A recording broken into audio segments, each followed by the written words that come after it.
are multiple provisions discussing the presence of racism. This Republican approach is as predictable as it is nonsensical. On one hand, they're saying that racism does not exist. On the other hand, they are saying there is rampant reverse racism. Well, how do you reverse something that never existed in the first place? Riddle me that. While this Republican policy may have a new name, it's the same old tired game.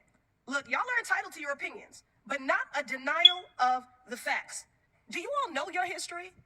Do you know American history? The original Constitution counted enslaved individuals as 3/5 of a person. During World War II, the federal government forcibly relocated and incarcerated 110,000 Japanese Americans. The FHA practiced redlining in the 1930s and 60s to deny mortgages to Black Americans, which is why we have a racial wealth gap today.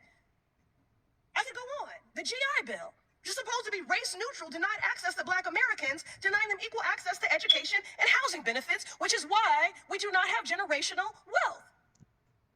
Don't talk to me about merit when those Black servicemen fought for our freedoms.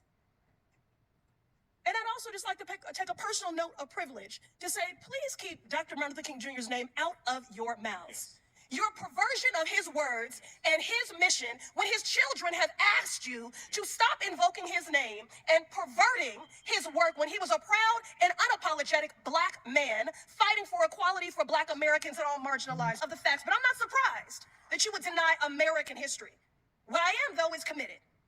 Committed to speaking truth to power, committed to standing up for marginalized communities and vulnerable people, committed to ensuring that everyone has equal opportunity to buy a house, to work a job, to pursue higher education, and to live in a society that is fair and just. A colleague across the aisle invoked the phrase of, we must do everything to stop government-sponsored oppression. Well, I've just enumerated numerous examples, which is exactly why we have legislation and an executive order to reverse this harm. And that is why I'm committed to opposing this bill and urge my colleagues to do the same.